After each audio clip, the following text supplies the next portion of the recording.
simula po ng ating pagkabata, simula po tayo'y namulat, tinuturuan po tayo na sa higit sa lahat mahalin ang Panginoon, hindi po ba? At pagkatapos po tayong turuan na mahalin ang Panginoon, ang sinasabi sa atin, mahalin ang ating kapwa. Pero dahil lubusan nagmamahal ang Pilipino, pag may gumagawa ng masama, minsan sobra ang ating patawad. Minsan paulit-ulit na ang pagnanakaw, okay din na. Sobra na po ang ginagawa, tiisin na lang natin. Ako'y naniniwala po na kailangan hate is challenged with love. Make no mistake po, tayo lahat naniniwala, una ang Panginoon, mahalin ang kapwa, magalit tayo sa kasalanan, hate the sin, not the sinner. Ako'y naniniwala, we fight hate with love. Pero ako'y naniniwala, ang Diyos natin ay Diyos ng hustisya. Hindi po ba, mga kababayan? Nung SONA, halos 1 taon na nakalipas, malapit na po, ilang linggo na lang po SONA. Ang sabi po ng ating mahal na Pangulo ay, mahiya naman kayo!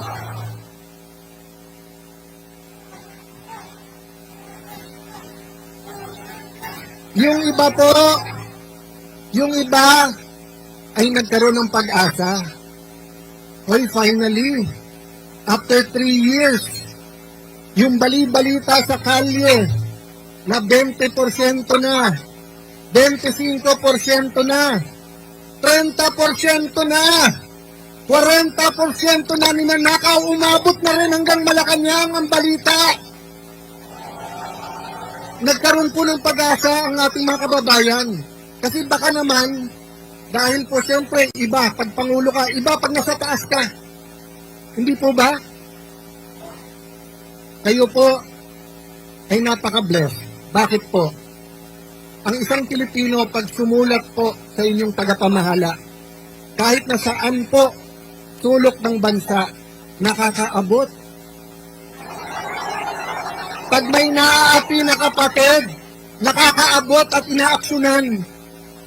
Pero minsan sa simpleng barangay captain, minsan sa simpleng mayor o governor, kahit po sa akin, maraming sumusulat at pasensya na. Minsan po, hindi ko natutugunan. Eh lalo pa ho ang Pangulo. Kaya nagkapag-asa tayo. At agad tumilos si Senator Lacson. Nag-privilege speech.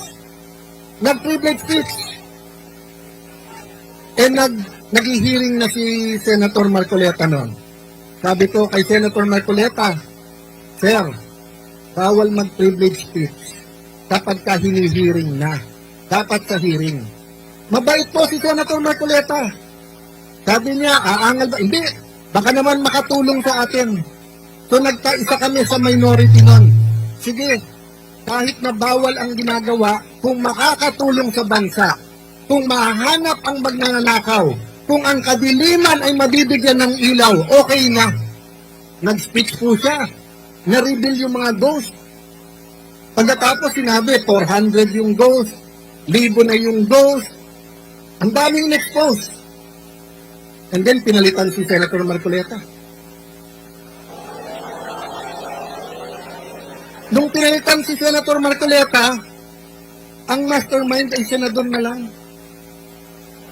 Nawala na po lahat ng iba. Nawala na sa departamento, nawala yung secretaries, nawala yung congressman, nawala po yung napakalaking tao na kung siya po ay nagpagalaw nitong lahat.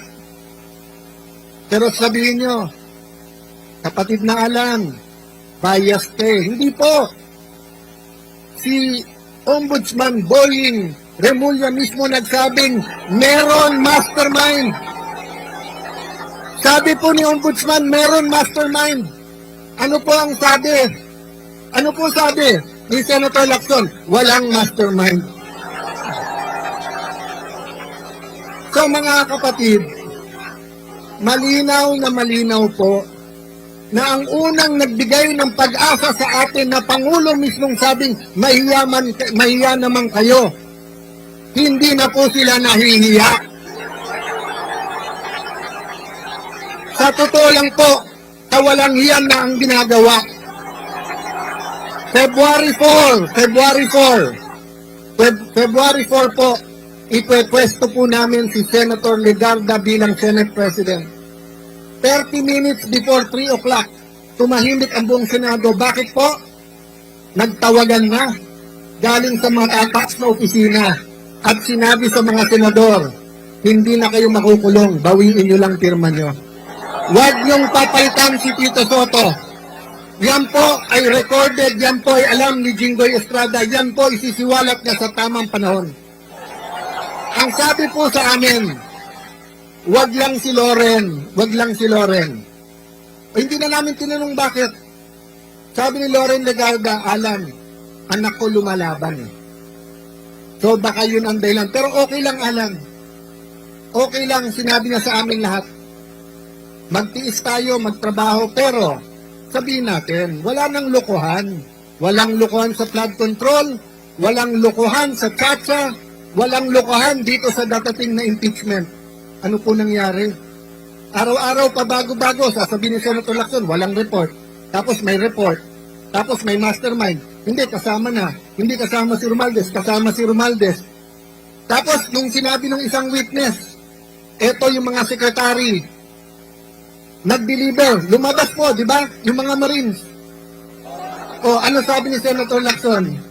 Sabi niya, hindi nag-deliver, pero hindi sa Malacanang. Kasi Senator Lacson naging witness na rin. Paano po siya naging witness? Yun po ang inalma namin. Kaya nung Mayo 11, dumating po si Senator Bato. Alam niyo po ba, Lunes yon? Sabado, tumawag siya sa akin. Sabi niya, Alan, panay checkpoint na, hindi na ako makakarating. Wala rin naman yung isa. Hindi ko nasasabihin ko sa sino.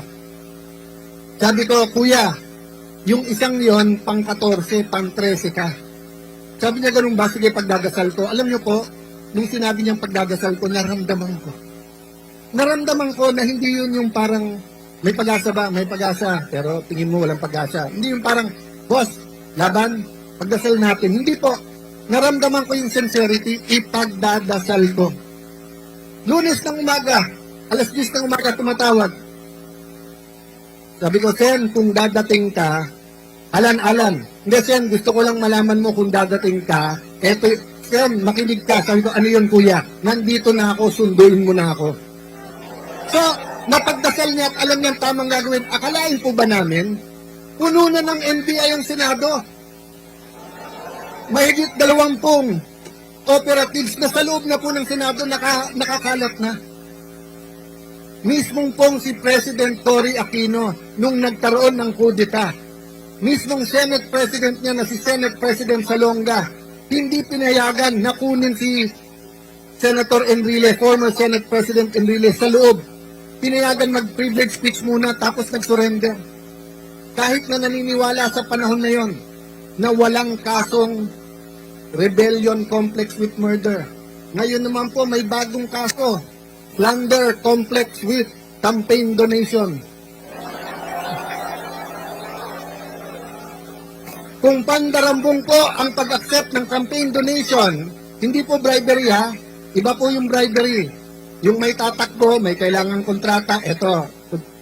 Wala pong kailangan na kontrata po, yung mga nag-donate kay Kuya Dante. Wala po. Kung yun po ay plunder, baka kalahati po ng mga nanunungkulan sa gobyerno ay sama-sama na dapat makulong dahil sa mga donasyon. Oh, bibigyan ko ng example ha. Although karamihan dito kapatid, sabihin na natin may iba pang mga sumama. Nung 2016 election, meron pong eleksyon, may isang kandidato nagpapadonate ng lugaw. Okay? Magandang project yon. Pero kung 1 milyon po tayo na nagbigay ng 50 pesos para po magkaroon ng lugaw, 50 million yon, plunder po ba yon? O kayo po, may mga t-shirt kayo. Kung tatakbo po si Kadante, nagbigay kayo ng t-shirt worth 50 pesos. Eh, ilang milyon po ang mga kapatid? Sa 1 milyon na lang po, nagbigay isang t-shirt, plunder po yun. Oh. Ang kasalanan po ni Senator Marcoleta ay hinahanap niya ang katotohanan. Yun po ang buong katotohanan. Alam niyo po, hindi po ako magpapakahaba. Alam ko pong mahaba ang programa, mahaba ang pagtitiis, pero gusto ko pong aminin sa inyo to.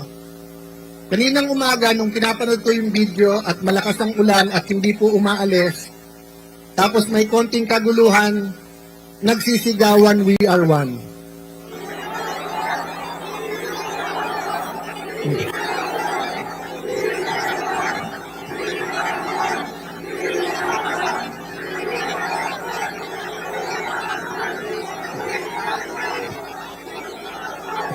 Aaminin ko po sa inyo, naiiyak po ako habang pinapanood ko yung video.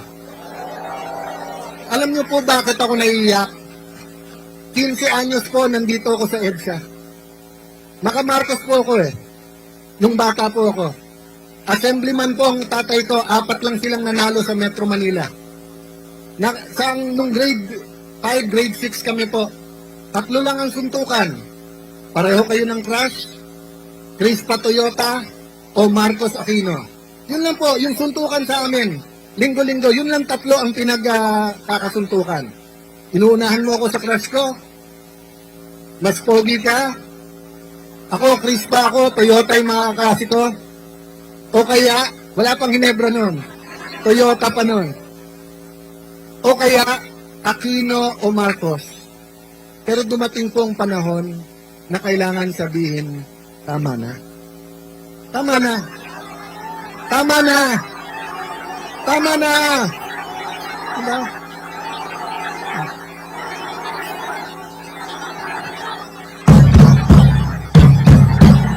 Tama na.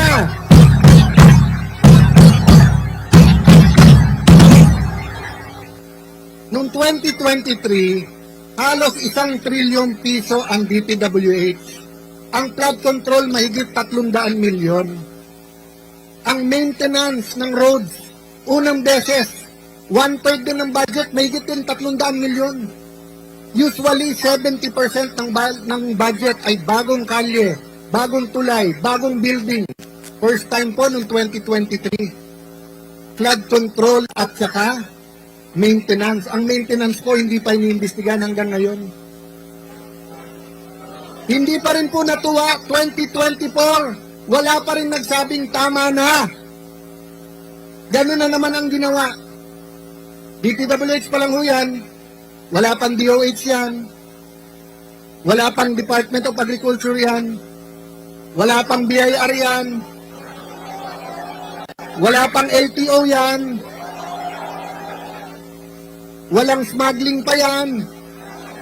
At lalong-lalong wala pang kita sa droga yan. Oh. Kaya nung dumating ang 25 na zona, natuwa tayo nung sinabing maya naman kayo kasi ibig sabihin may nagsabi sa ating mahal na Pangulo, "Boss, tama na. Boss, tama na." Ano ang problema? Ang problema, nung natutukoy na ni Senator Marcoleta kung sino mastermind, nasabihan si Ping Lacson, tama na, nalalaman na kung sinong ano. Ang problema, nung hindi na namin kinaya at pinalitan na namin si Tito Soto, may nagsabi sa Malacanang, tama na, wag niyo payagan yung mga yan makaupo. Sabi nila, tama na, litisin na. Tama na, litisin na ang ating Vice President. Nangako po kami, fair yung ating pong paglilitis. Eh bakit ayaw po nila isabay ang hearing ng flood control dun sa paglilitis? Selective justice. Diba? Kung sino lang po ang gusto nila. So ang ibig sabihin po, gusto natin maging malapit tayo sa hustisya. So sa malayo, ang ginagawa nila parang malapit. Pero pag tinutukan mo sa malapit, malayo. Malayo po ang ginagawa nilang hustisya. Kanina po papunta dito, we are one. pangarap ko at dasal ko para sa atin lahat. Sana po, maging Katoliko, maging born again, maging Muslim, maging kapatid sa Iglesia ni Cristo, maging Bisaya, maging Kapampangan, Bicolano, maging bata, maging matanda. Bilang Pilipino, nakasigaw tayo, we are one! We are one! We are one!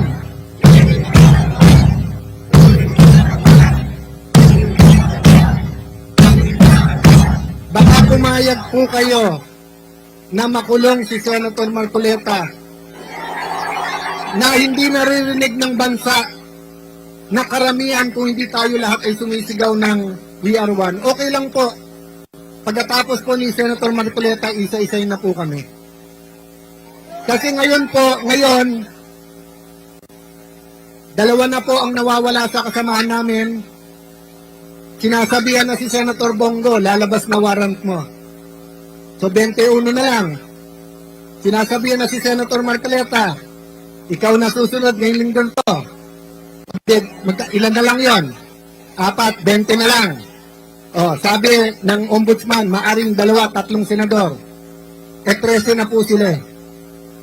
So yun yung hangarin, nasa 13, pwede na nila convict ang isang impeachable na officer. Oh. Kaya yung iba nating kasama sa EDSA noong 1986, yung pong nagsasabing laban, ay ngayon po hindi lumalaban. Bakit po? Bakit sila hindi lumalaban? Bakit sila hindi sumisigaw na we are one? Dahil gusto nila pag na-impeach ang Vice President, sila ma-appoint at sila naman ang maging presidente. Dahil, bakit naman papayag ang Pangulo na ganun magiging presidente? Kasi ang sabi naman ng Malacanang, sige, mag-agawan na kayo. Wala namang eleksyon eh. Magsatsatsa naman tayo. So, lahat po to ay sa pangalan lamang ng simpleng gawain. Ang gawain ng flood control. Kung wala naman pong flood control, normal po ang ating politika. Normal po, pwede natin sabihin we are one, pero ikaw dilaw, eto puti, eto itim, eto rainbow. Pwede naman po natin sabihin magkakasama tayo eh. Pero bakit po madugo ang labanan ngayon? Dahil iniisip po nung iba, lamunin na natin yung pagnanakaw. Pag tayo naman naging presidente, palitan natin lahat yan. Hindi po mangyayari, kapatid. Kasi pag nadungisan ka na at kasama ka na sa cover up, wala ka ng choice. Itutuloy-tuloy mo na ang pananakit. Itutuloy-tuloy mo na yung selective justice. Baon ka na, hawak ka na nila. Yun po ang problema natin kay Kadante. Hindi natin po problema na makukulong siya. Ang problema natin, hindi siya mahawakan. Ang problema natin, hindi siya madidiktahan. Kaya mga kapatid, sana hindi kayo madiktahan. At sana po, yung mga nakikinig sa kanilang mga bahay, yung mga nanonood, pagdasal nyo po yung nangyayari ngayon. Kung may konti kayong oras at pamasahe, pumunta na rin po kayo dito dahil welcome po kayong lahat. Welcome po kayong lahat. Welcome po kayong lahat.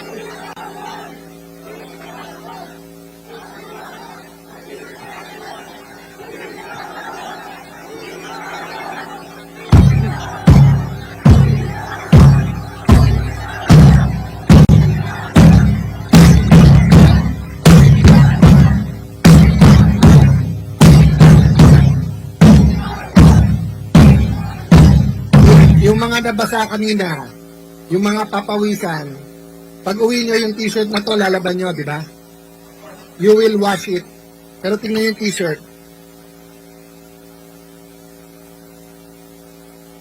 They want it washed away. Siguro last na po to. Yung mga kasing edad ko at mas matanda, hindi ko alam kung naalala nyo pa yung commercial ng 1980s. Meron pong commercial sa TV kasi nga ang mga tao dumadami na noon sa Metro Manila, marami po nagtatapon ng basura. Naglabas po ng gobyerno ng commercial, ang basurang tinapon nyo, babalik din sa inyo. So kapag ka ikaw ay public official at may desisyon ka at question ng tao, katulad ng ginagawa nyo ngayon, katulad ng ginawa nyo sa Malawakan yung rally, nung nanawagan kayo ng pagkakaisa, nanawagan kayong pakinggan kayo, dalawa lang po ang pwedeng gawin ng public official. Una, mag-reflect, makinig. O nga naman, baka tama sila. Baka nga selective justice, ayusin natin to. Pero pangalawa, double down. Double down, ibig sabihin, yung mali, lalo nilang pagpipilitan na tama. So nakita na ni Senator Lacson na nagkaloko-loko na yung Blue Ribbon Committee, inilagay pa si Erwin Tulfo.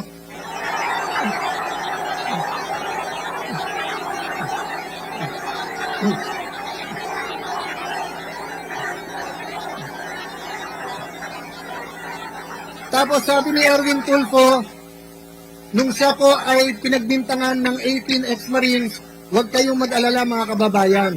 Hindi po ako, si Senator Pangilinan ang maghihiring. Pagkatapos naging 13 na sila. Ano po ang sabi ni Senator Erwin? Ang buhay ba natin ay iikot na lang sa flood control?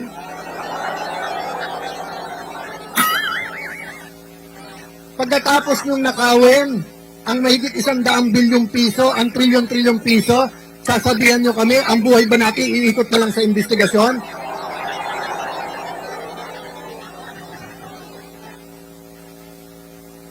Pero hindi pa ako natuwa dun eh. Huwag na tayong mag-imbestiga. Pero lahat ng manggugulo, ikulong natin yan. Si Marcoleta ang kulit, ikulong natin yan. So, kaya po tayo nandito. Wala pong pupuntahan etong ginagawa natin. Mga kapatid, tingin niyo po ba nagbago na? Ay, okay lang kung pagkatapos ng 1 year at sinabi, mahiya naman kayo, kung nahiya na lahat, di dapat nagrarally tayo dito para magpasalamat. Pero ang katotohanan po, tuloy pa rin naman ang korupsyon. Ang katotohanan naman namimili. Ikaw, very good ka. Ikaw umamin ka. Ikaw magsoli ka. Sila na lang nagtuturok. Wala na pong daan para sa katotohanan.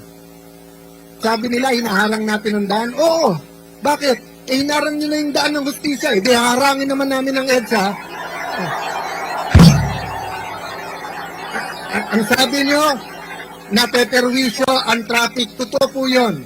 At pasensya na po ang mga napeperwisyo sa traffic. Pero yung gutom araw-araw, dahil ninakaw ng gobyerno ang pera, hindi ba kayo napeperwisyo? Oh. Yung nawawalan ng trabaho, hindi ba kayo napeperwisyo? Wag nyo po kaming, iwanan ko po sa inyo mga kapatid, wag nyo po kaming alalahanin. Si Jinggoy Estrada, si Senator Bato, si Senator Legarda na hindi nakaupong unang Senate President na babae, si Senator Amy Marcos na kung saan dapat na-enjoy niya ang pagbabalik ng Marcos sa Malacanang pero pinili ni Amy lumaban kasama natin. Si Senator Pia na ang kanyang pinaglalaban, pamilya, anak, kababaihan. Pero isipin niyo po, kung hindi pa niya sinundo yung 18 Marines, hindi pa papasukin sa Senado. Si Senator Padilla, na nilalait nila, kulang daw sa kaalaman. Pero siya po, malinis ang puso at nung sinabi nandyan ang Marines, kahit po sino humarang, hindi pwede papapasukin namin. So huwag niyo po kaming alalahanin, desidido po kami lumaban. Alalahanin niyo po inyong mga anak. Kasi kung ano tinanim natin ng 1986, kung ano tinanim natin ng 1992, kung ano tinanim natin ng 1998, EDSA 1, EDSA 2, EDSA 3 ba, naalala niyo pa? Oh. Kung ano tinanim po natin, yan ang ating anihin. So mga kapatid, yung inyong paninindigan today, peaceful rally ha? Peaceful rally po. Kanina, pagkatapos sigaw yun yung We Are One, sumisigaw po din. Walang manggugulo, maayos lahat, di ba? Ang mga polis, mahal natin sila, ginagawa nila trabaho, pero sabi sa konstitusyon, ang pinakamataas, hindi presidente, ang pinakamataas sa isang democracy ay ang taong bayan. Sabi ng iba, huwag niyo idamay ang Diyos. Hindi po nakalagay sa Constitution with the aid of the Almighty. Sabi po sa Constitution, tayo'y maka-Diyos.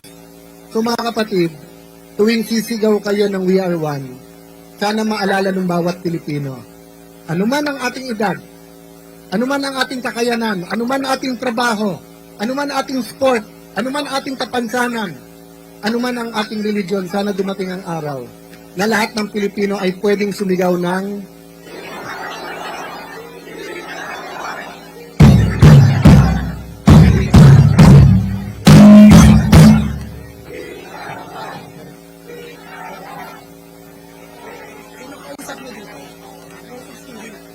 Hello, mga kapatid, 5 palakpak para kay Senator Alan Cayetano. Si Carla po nasa kabilang side. Thank you very much, Senator. Wearing glasses. Okay, dito po sa kabilang side. Si KJR po. Ano po sigaw natin?